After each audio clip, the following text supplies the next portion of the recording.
Günlerdir, haftalardır, belki de aylardır konuşuyoruz çerçeve yasayı. Önder Apo'nun deyimiyle kök yasayı. Evet, yetersizliğiyle, eksileriyle bugün Meclis Genel Kurulu'na geldi ve sabah itibariyle Türkiye saatiyle 11 itibariyle mecliste görüşülmeye başlandı. Öncelikle siyasi partiler temsilcileri, genel başkanları, eş başkanları fikir ve düşüncelerine ilişkin değerlendirmeler yaptılar. Canlı olarak biz de televizyon olarak ekranlara getirdik. Ben Kürt sorununun demokratik çözümü açısından önem taşıyan, ilk adım olarak değerlendirilen çerçeve yasanın bugün mecliste tüm partiler tarafından konuşuluyor olmasını esasen nasıl buluyorsun bu adımı ya da bu durumu? Buradan başlayalım istersen. Evet. Ya şimdi bu yani çerçeve yasa bu süreç aslında hep tek taraflı yürüdü. Ta Nisan-Mayıs'a kadar da tek taraflı sürdü. Çok ciddi pazarlıklar yapıldı Reber Apo'yla. İmralı ikna edilmeye çalışıldı. Kürtler ikna edilmeye çalışıldı. Ama öte tarafta at başı gitmesi gereken iktidar yani çalışmalar anlamda at başı çalışması gereken iktidar bir türlü bunu halka yansıtmadı ya da yansıtmak istemedi. Biraz da süreci uzatmalara oynadı. Fakat en nihayetinde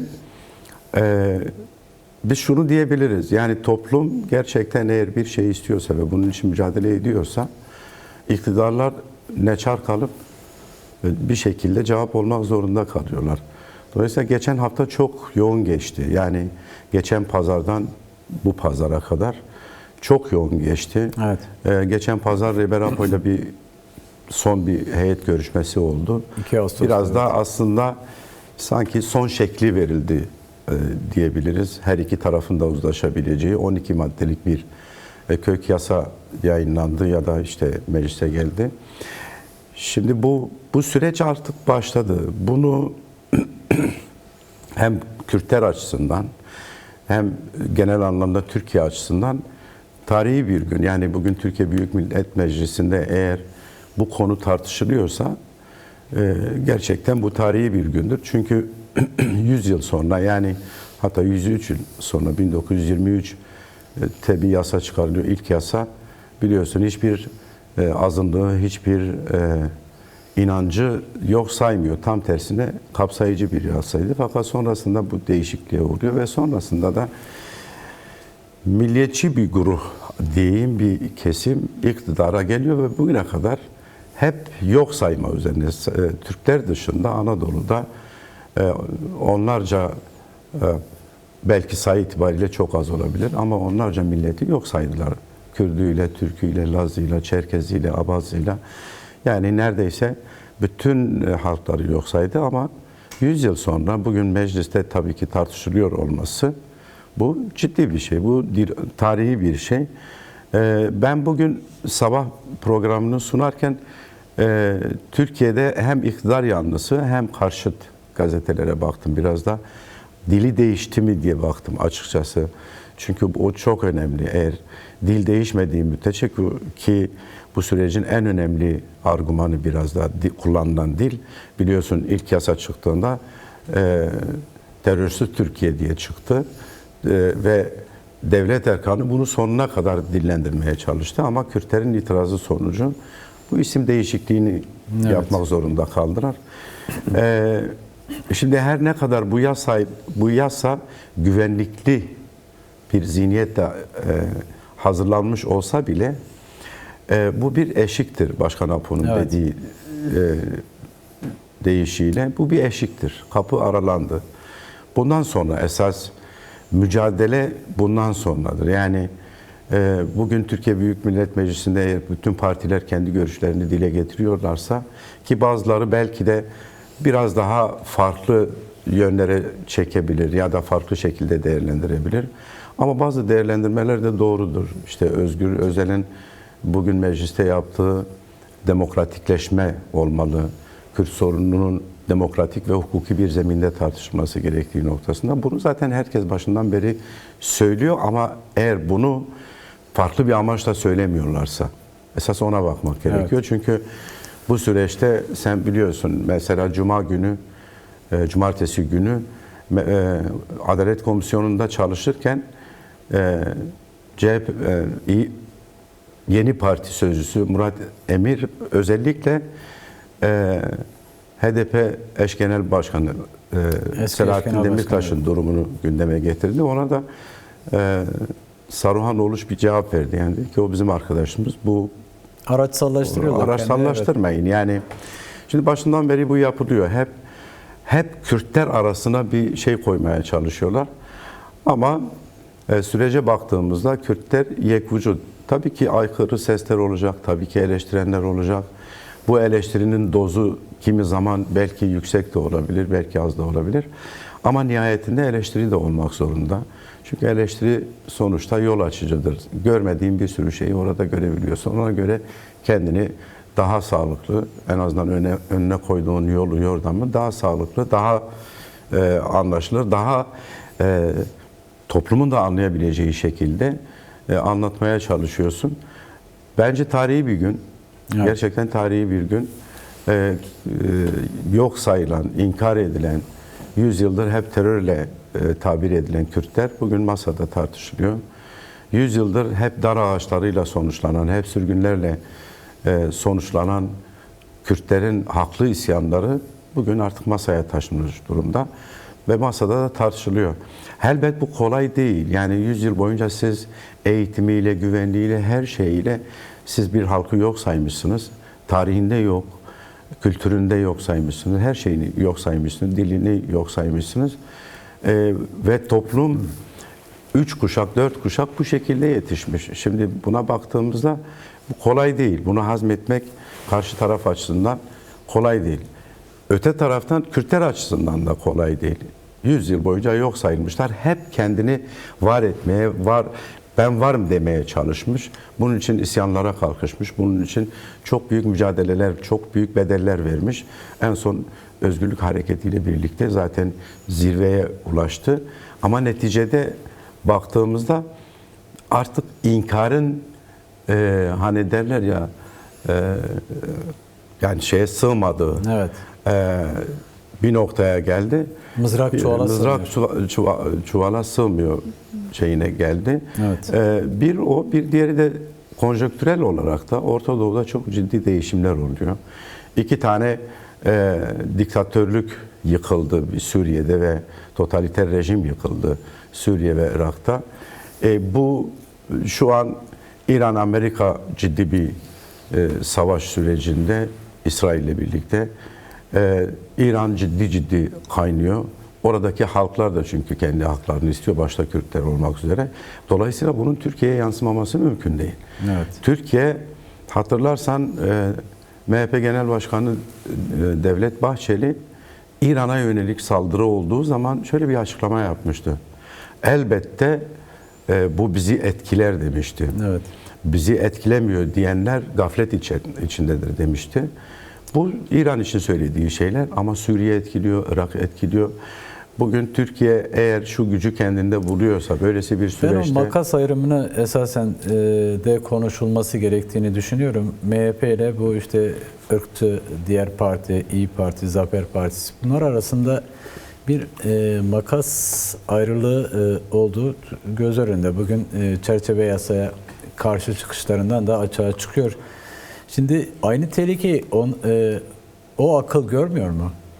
Mutlaka görüyordur ama şöyle bir şey var. Şimdi ya da yani bir grup kendini devletin sahibi sayıyor ve savaşın gelip Türkiye'ye yansımasını mı şey yapıyorlar, istiyorlar? Şimdi onu isteyip istememelerini bilemem. Tabii ki herhalde bir parti başka bir ülkeyle savaşı istemez ama şöyle bir durum var. Şimdi Kürtlerle ilgili dedim ya bir sistem kurmuşsunuz ve bu sistemde Kürtlere yer yok ya da başka halklara, başka inançlara yer yok. Şimdi böylesi bir sistemde vazgeçmek elbet kimilerinin işine gelmiyor. Söz konusu dediğim partiler bugüne kadar bundan nemalandı. Bugün onun için diyorum işte eğer yani. Savaşta bir nemalanma varsa en fazla bunlar nemalandı. kontrgerillasından tutalım, JITEM'ine kadar bir sürü hareket bunlardan, temelini bunlardan alıyordu. Yani çünkü kullandıkları işaretler, kullandıkları figürler hep onu gösterdi. Fakat gelinen aşamada devlet buna bir karar verdi. Yani artık iktidar kim olursa olsun bir dikkat çekiciydi. AKP grubu Erdoğansız toplandı. Evet. O da ilginçti. Yani bu şunu gösteriyor. Devlet mekanizması, devlet mekaniği içerisinde. Başkan kendisi de söylüyor zaten.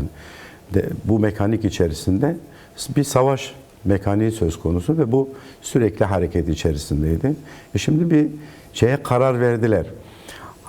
Kürtleri gerçekten oyalamayla ya da beklentilerle götürebilirler mi? Mümkün değil. Çünkü yine başkanın sözüyle Türkiye'de artık Kürtleri inkar etmek, yok saymak, görmezden gelmek bitti. Bundan sonra ne yaparsan yap artık görmezden gelemezsin. Eğer sen seçim hesaplarını yapıyorsan Kürtleri görmek zorundasın. Tam da bu konuda evvel hayır bu onların esasen durdukları yeri tam o fotoğrafı iyi anlatmamız faydalı olacak diye düşünüyorum. Şöyle ki yani bugün medyaya baktığımız zaman muhalif ve diğer yandaş medya dediğimiz medyaya baktığımız zaman çok sayıda işte yolsuzluk haberleri geçiyor. Çok sayıda uyuşturucu kaçakçılığından tutun işte kadın katliamlarından tutun yani istismarlara kadar tutun. Tüm bu işleri yapanların hemen arkasında bir Türk bayrağı ya da işte Cumhurbaşkanı Erdoğan'a çektirdikleri ya da işte eski İçişleri Bakanı Süleyman Soylu'yla çektirdikleri fotoğrafları görüyoruz ve aynı zamanda Türk bayrağı. İYİ Parti bugün yine aynı benzer bir şeyi yaptı. Türk bayrağı atkısı, fuları ama ya da her neyse var, onu yani bayrağın arkasına bayrağı bu kadar kullanmak yani yine seçim hesabı olmuyor mu? Elbette sadece seçim hesabı değil. Şimdi şöyle bir durum var. Barış karşıtlığını bayrağın altına saklamak. Tabii ki birileri bütün kirliliklerini onun bayrağın altına saklıyorlar. Bayrak bir halkın temsiliyetidir. Yani belki bir bez gibi görülebilir ama bir halk onu kendi simgesi olarak görüyor. Dolayısıyla o simgeyi birilerine mal etmek hiç kimse kendine mal edemez ama ne yazık ki başta da söylediğim gibi Türkiye'de bir milliyetçilik temelinde ve yok sayma temelinde bir sistem geliştirilmiş ve bu sistem içerisinde bir kesim sürekli kendini devletin sahibi saymış. Dolayısıyla devletin sahibi gibi davranıp herkesi de onun karşıtı gibi gösteriyor ve böylece toplum üzerinde etkin olmaya çalışıyor. Evvel hayır istersen yüzyıllık Kürt sorunu, Kürt varlığının inkarının bugün çözüme kavuşturulmasında atılan ilk adım Meclis Genel Kurulu'nda. Kürt halkı bunu nasıl okuması gerekiyor? Biraz da buradan istersen devam edelim. Kürtler bugün inkar edilen varlığı, dili, kültürü, uğradığı soykırım saldırıları, asimilasyon politikaları bu açıdan bir aşağı yukarı bir 100 yıl geçti ki Kürt sorunu 200 yıllık bir sorun ama son Cumhuriyet'le birlikte hesap ettiğimizde 100 yıllık bir sorundan bahsediyoruz. Bugün mecliste Kürt'ün varlığı kabul ediliyor ya da bunun ilk adımı diyebilir miyiz? Yani elbette şimdi Kürtler özellikle 2000'li yıllardan bu yana her zaman bir grup oluşturdu mecliste. Bu zaten şeyi de artık giderek Kürtleri inkar edilemez bir noktaya taşıdı. Yani pratikte zaten bu vardı ama teoride zaten vardı ama pratikte de artık bu inkarın artık bir yere varamayacağını, bu inkarla bir halkı yok sayılamayacağını bilmiyorum ne kadar doğru bu Grup Başkan Vekili AKP Grup Başkan Vekili Abdülhamit Gül bir mecliste konuşurken şöyle bir cümle kurmuş. 1000 yıldır kadim bir şekilde bu coğrafyada ağıtların yakıldığı, ninnilerin söylendiği Kürtçe bilinmeyen dil değil, kadim dildir. Bu coğrafyanın asli dilidir. Bunu kimse inkar edemez. Şimdi mecliste konuşulmuş işte bu görüşmeler sırasında. İnkar edilen mecliste konuşuyor bunu. Evet yani X dil, bilinmeyen dil denilen mecliste konuşuyor. evet yani biliyorsun yani Kürtçe konuşulduğunda bilinmeyen dil ya da Evet, herhangi bir şey. tutanaklara böyle geçiyor. Tutanaklara hep böyle geçti. Bilinmeyen dil diye ve hiçbir tutanak tutulmuyordu ondan dolayı. Şimdi bu cümlelerin orada kurulması ve bunu kullanan kişinin de iktidar partisinin Grup başkan vekili. Grup başkan vekili konuşması elbette aslında sorunun hangi aşamada olduğunu ya da bu mücadelenin hangi aşamada olduğunu Kürtlerin bu noktada kendilerine bakmaları gerekiyor. Evet büyük bedeller ödendi. Evet büyük sürgünler yaşandı, bir sürü şey yaşandı. Yani bu yüzyıl içerisinde sadece son 40-50 yıllık sürece baktığımızda 4000'den fazla köy yakıldı. Milyonlarca insan yerinden yurdundan edildi. Kimisi yurt dışına, kimisi zindanlarda bugün, kimisi dağlarda. Ama bunun sonucunda bu noktaya geldi. Yani sorunu artık kapı önüne koydu ve çözmek zorundasınız dedi. Şimdi bir de şöyle bir şey de var. Yani bu sorun sadece Kürt'ün sorunu değil. Bu bir bütün Türkiye'nin sorunu. Çünkü sorunun kaynağı o. Sistemini ya ona göre değiştirecek, hukukunu ona göre değiştirecek, demokratik altyapısını ona göre değiştirecek. Kürtlerin de istediği bu. Fakat kendi toplumunu bu az önce dediğin işte İyi Parti ve benzerleri hep ayrışma noktasında Kürtlere yaklaştırıyor. İşte Türkiye'yi bölecekler, parçalayacaklar. İşte bizim vatanımıza göz dikmişler ve benzeri. Oysa yani tarihi zaten mesele de orada biraz tarihe bakan yok. Yani gerçek anlamda tarihe bakan yok. Şimdi Abdülhamit Gül'ün söylediği 1000 yıldır aslında ona tekabül ediyor. 1000 yıldır Türkler Anadolu'ya gelmiş. Doğru. Ama o 1000 yıl öncesi Kürtler yine vardı. 2000 yıl öncesi de vardı. Orta Doğu'da sonuçta dağ kavmi denilip Araplar dağ kavmi evet. demiş, Türkler dağ kavmi demiş. Çevre halklar hep dağ kapıyı kavmi açan demiş. Ama Kürtler oldu. hep var olan bir halk ve hep dağlarda kendini korumaya çalışmış. Bugüne kadar ayakta kalmış. Yüzyıllar boyunca üzerinde saldırılar olmuş ama ona rağmen kendini koruyabilmiş, dilini koruyabilmiş. Belki o ileri dünya dediğimiz, gerçi kendini koruması aslında bir anlamda çok iyi, en azından evet. çok fazla parçalanmadı ya da karakter olarak kendini koruyabildi, dağlara sığındı. Belki teknik anlamda o ilerleyemedi ama nihayetinde Orta Doğu'ya egemen olmak isteyen bütün güçler hep Kürtlere saldırdı. Buna rağmen kendini koruyabildi. Şimdi son kertede Türkiye'de şu an artık temel sorun haline geldi. Türkiye'nin de eğer yeni dünya düzeninde yer almak istiyorsa sanırım biraz da o da gördü bazı şeyleri. Suriye'de yaşandı, Irak'ta yaşandı. Herkes sıra Türkiye'de dedi. İran şu an yaşanıyor. Türkiye'de Başkan Apo'nun başından beri söylediği bir şey vardı. Eğer Türkiye Kürtlerle anlaşırsa Orta Doğu'nun en güçlü ülkesi olur demişti. Ve bu bir gerçek. Bu yönde yani, de atılan ilk adım olarak değerlendirildi. Tabii ki. Bugün bu çerçeve yasa. Şimdi Kürtlerin duruşu bana göre, ben sadece bir cümle söyleyeyim. Yani Kürtlerin duruşu bana göre şu ana kadar çok iyi. Başta da söyledim. Elbette birileri karşı çıkacaktır. Birileri farklı değerlendirecektir. Tabii. Ama neticede Kürtler genel anlamda bu süreci destekliyor ama karşı taraftan da gerçek anlamda demokratik ve özgürlükler temelinde adımlar bekliyor.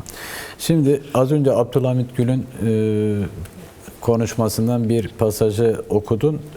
Dil konusunda, Kürtçe ana dili konusunda. İşte Abdülhamit Gül'ü bugün mecliste çerçeve yasa konuşulurken söyletenin arkasında başta Önder Apo olmak üzere Kürt Özgürlük Hareketi'nin, Kürt halkının topyekün hem dört parçada hem diasporadaki Kürt halkının mücadelesi ile bu aşamaya gelindi. Evet. Şimdi bu bir ilk adım dedik ve şu anda Kürt'ün temel hakları inkar edilen hakları birer birer konuşulmaya başlıyor ve başlanacak. Bundan sonra esasen işte o kapı aralama durumu, yani kapının arkasındaki yol, o 1000 kilometrelik yol demokratikleşme, Cumhuriyet'in demokratikleşme yolunu döşeyecek, atılacak adımlar. Burada işte mücadeleyi biraz daha konuşmamız gerektiğini düşünüyorum. Çünkü buraya kadar evet çerçeve yasaya kadar mücadeleyle gelindi. Bundan sonrası işte oldu bittiye bırakılmaması anlamında. Evet. Nasıl devam edilmeli bu mücadele tarzına? Yani bu elbette demokratik mücadele aslında en zorudur normal toplumlarda. Çünkü eğer bir sistem çok hani tamamen red ve inkar üzerine kurulmuşsa buna karşı demokratik mücadeleyi sürdürmek de o kadar kolay değil. Bunun için çok ciddi bir çaba gerektiriyor. Ben Sayın Figen Yüksekdağ'ın en son yaptığı bir açıklamayla vermek istiyorum. Şimdi özellikle bu Türkiye'deki devrimci sosyalist hareketlere yönelik bir mesajı vardı. Karşı olanlar özellikle. Biliyorsun açıklamalar falan da yaptı birkaç tane sanatçı. Şöyle bir cümlesi vardı. Karşı olabilirsiniz, bu hakkınızdır. Ama karşı olmakla birlikte nihayetinde sizin talepleriniz nedir? Eğer demokrasi, hukuk ve özgürlüklerse, hak ve özgürlüklerse o zaman mücadele edin. Yani buna sebep olan Kürt sorununun buna sebep olan Kürt sorunudur. Evet. Türkiye'de bu çözülmediği müddetçe bunlar devam edecektir. Buna daha fazla omuz verilmesi gerektirdiği. Herkesin eleştiri hakkı vardır ama eleştirirken yıkıcı değil, yapıcı olmak gerekiyor. Yıkıcı değil, sürece destek olması gerekiyor. Yani hani hatırlarsın AKP ilk geldiğinde işte bir kanun değişikliğine falan gitti 2005'lerde. İkinci Cumhuriyet tartışması oldu. Şey oldu, dediler ki evet ama yeter değil. Yani aması vardı. Fakat tersine döndü. Şimdi biz amayı istemiyoruz. Evet amayı da istemiyoruz. Evet ama yani evet ve bunun demokratik anlamda, hukuksal anlamda, hak ve özgürlükler anlamında bazı şeyleri elde etme noktasında da kararlı olmak gerekiyor. Şimdi yani ama deyip gidip yerine oturmaması gerekiyor. Şunu mu esasen ifade etmek istiyorsun? Mesela işte tersanede çalışan bir işçi eğer çok fazla çalıştırılıyor ve az maaş alıyorsa bunun temel sebebi Kürt sorununun çözümsüzlüğü ya da bugün yargıyı bir sopa olarak kullanılıyorsa bunun temel sebebi Kürt sorununun çözümsüzlüğü. Çünkü Kürt'e uyarlanmış bir yargı sistemi, bir siyaset sistemi var, ve bir anayasal durum var. Genele uygulanıyor şimdi. Evet, yani işte sustukça sıra sana gelecek şeyinin bu anlamda boşu boşuna söylenmemiş olduğunu tabii ki, yani idrak edilmesi gerekiyor. Yani bu Kürdüyle, Türküyle, Arabıyla Türkiye'de yaşayan bütün halkların hak ve özgürlükler temelinde, hukuk temelinde ve demokrasi temelinde mücadele etmesi gerekiyor, kol kola vermesi gerekiyor. Bunu ne iktidara bırakmalı ne A ve B partiye bırakmalı. Evet. Çünkü bu sorun ulusal bir sorun. Bu sadece bir partinin sorunu değil. Ne DEM Parti'nin sorunudur, ne AKP'nin sorunudur, ne PKK'nın, bir bütün toplumsal bir sorundur. Ve bu toplumsal sorunda eğer siz yoksanız o zaman bu tartışılmalı. Neden yoksunuz? Siz demek ki hak mı ediyorsun? Hak etmediğine göre o zaman buna karşı durmak gerekiyor. Evet. Buna güç vermek gerekiyor. O açıdan zaten başından beri bu bir parti sorunu değil deyip ona göre yaklaşmak gerektiği noktasında şeyler söyleniyor. İyi Parti ve benzeri 3-5 tane hepsini toplasan zaten %1'lik, %2'lik belki oyları var. Hep başka partilerin sırtından meclise girmişler. Dolayısıyla şey yok. Yani herhangi bir gücü de yok. Fakat dedim ya hani bir kesim var ve kendini bu devletin sahibi saymış. Herkes ona biat etmeli gibi bir mantıkla yaklaşıyor. Evet. O Kuvayi Milliyeci mantıkla bugüne kadar Türkiye'yi uçuruma getirdiler. Aslında Başkan Apo'nun bu adımı, bu süreci başlatması biraz da o uçurumun kenarından geri çekmekti. Yani Kürtleri hem Kürtler açısından hem Türkiye açısından geri çekmekti. Geriye çekti de açıkçası. Şu an Türkiye'de en azından bunun belki detayları belki çok daha farklı tartışılabilirdi. Beklentimiz de oydu. Ama nihayetinde bu bir başlangıç, bu bir eşik. Yani hani Başkan Apo diyor ya 1000 kilometrelik yolun 1 metresi. Yani ilk adımı. Evet. Şimdi bu ilk adım önemli. Tavırlar netleşti. Bana göre yarın öbür gün hem İyi Parti'nin tavrı tartışılacak hem diğer partilerin. Ben hani başta şey dedim ya, mesela o şey yaklaşımı yıktı bu mücadele. İşte Kürtler teröristtir, Kürtler bilmem şöyledir, böyledir, bilmiyor, bilmem ne etmiyor. Yoktur'dan, Bunlar tamamen yıkıldı. Bundan sonra kimse, ki bunu biz zaten şu an her gün sosyal medyada görebiliyoruz. Yani en ufak bir harekete nasıl bir tepki gösterildiğini görebiliyoruz. Bu neyi gösteriyor? Bu Kürt'ün kendi kimliğini, kendini sahiplenmesini gösteriyor. Evet. Bu mücadelede zaten mücadeleyi bu seviyeye getiren de bu duruştu. Bundan sonra niye olmasın? Engel de, yani engeller sonuçta mücadeleyle kaldırılabiliyor. Vallahi Kürtler de bu noktada o mücadeleyi en iyi şekilde vermeye çalıştı. Şimdi geldiğimiz nokta şu mu? Evvel hayır, bununla bitirelim istersen. Geldiğimiz nokta şu mu? Yani evet, çerçeve yasa yetersiz, daha geniş kapsamlı olması gerekiyordu. Evet, eksileri var. Ama atılan ilk adım olma itibariyle de çok önem arz ediyor. İşte Kürt'ün, demokrasi çevrelerinin, sol sosyalist çevrelerin ya da 86 milyon herkesin tutunması gereken nokta bu mu? İlk adımın ilerletilmesi. tabii ki şimdi çerçeve yasa ya da kök yasa dediğimiz 12 maddelik kanun başta da söyledim. Şey mantığıyla hazırlanmış, güvenlikli savunma mantığıyla hazırlanmış, daha çok askeri bir mantıkla hazırlanmış 12 madde. Yani demokrasiyi, özgürlükleri, hukuku henüz tartışmış değiliz biz.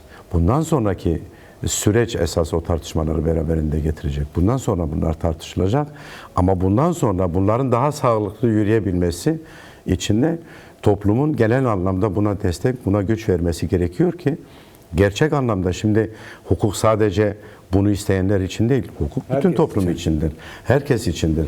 Hak, hukuk, özgürlük sadece belli bir kesim, belli bir zümreyi ilgilendirmiyor. Bütün toplumu ilgilendiriyor. Şimdi Edirne'deki de, Hakkari'deki de, Erzurum'daki de, Diyarbakır, Ankara'dakini de ilgilendiriyor. Peki. Herkesi eşit şekilde ilgilendiriyor.